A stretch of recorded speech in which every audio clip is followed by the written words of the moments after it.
Le plus grand acte de liberté et d'amour de Jésus envers nous, les hommes, se réalise au moment où il se livre à la mort pour nous. Et c'est ce corps livré, ce sang répandu, qui est en même temps le signe de son abandon à la volonté du Père et le signe de son amitié pour les hommes.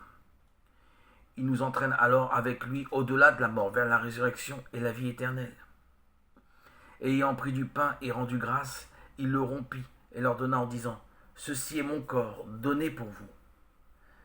Faites ceci en mémoire de moi. » Ayant pris la coupe de la même manière après le repas, il leur donna en disant : « Cette coupe, c'est la nouvelle alliance dans mon sang, répandue pour vous. » Simplicité des gestes et des paroles qui réalisent en quelques mots la chose la plus inouïe du monde, le geste fou d'un Dieu. Car que dire devant un tel geste ?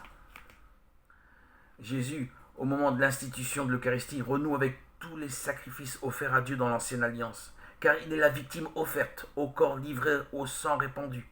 La victime au temple était placée sur l'autel et son sang répandu sur l'autel. Moïse, au jour de l'alliance, asperge même le peuple avec le sang de la victime.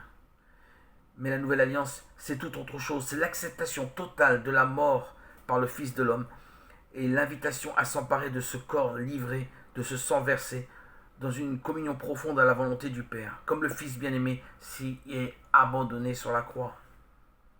Le sacrifice auquel nous convie Jésus, ce n'est donc pas sa mort sanglante, résultat de la méchanceté des hommes, mais le oui à notre condition mortelle, telle que le Père l'a voulu pour nous. Jésus s'engage là sur le chemin de la foi, où tous nous devons le rejoindre un jour.